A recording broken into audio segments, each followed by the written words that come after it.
Feels like ages ago now, spending today in the field, but yeah, obviously incredibly proud. Tough conditions here in India.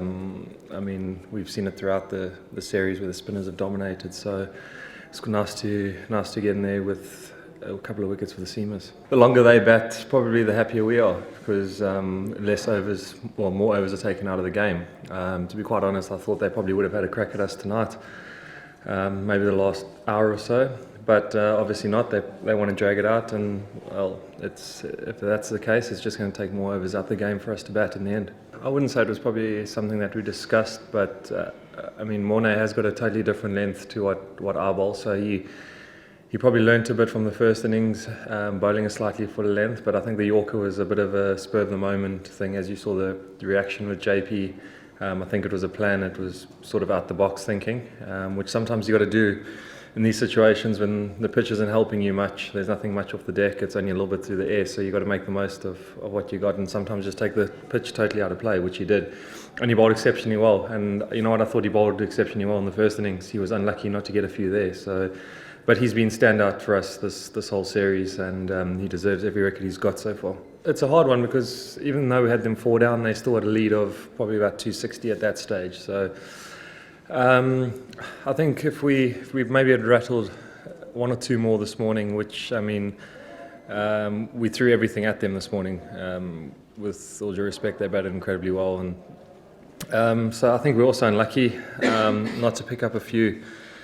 So I think maybe at a stage 350 was in our mind that we could possibly be looking at, but then it just seemed to get a bit slower and a bit easier throughout the day, and it definitely probably wasn't reversing as much today as it was yesterday and the day before. There's a few factors there. I think the pitch has probably got a bit better, but probably probably a bit slower.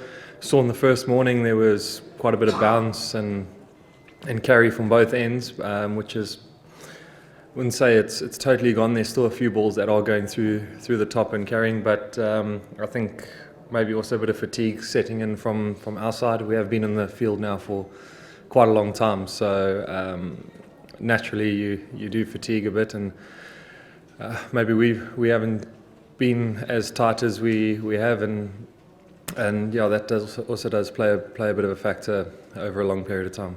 If you look at their partnership, I think they're only going at a strike rate of about 40, so when there's not much happening and they're not taking too many risks, it gets even harder. As soon as you push a batsman to play some false shots on any sort of deck, you're in with the chance.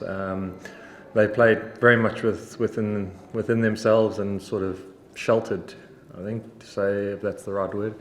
So that made it harder for us. That even when we did tempt them into something, they either left it or pretty much patted it back, which is, I guess, quite frustrating. But it's Test cricket at the end of the day, and we're testing our skills and our patience. Going forward, I think I'll take a lot of confidence out of this, especially getting a fifer on this sort of deck. There might have been a few questions that I can maybe only possibly bowl in South Africa when there's a bit of nip or whatever, but I've certainly shown that if the ball is reversing a bit, I have ability to take wickets. So I'm certainly going to take that on board in the future on any surface that I get on, and use it as motivation.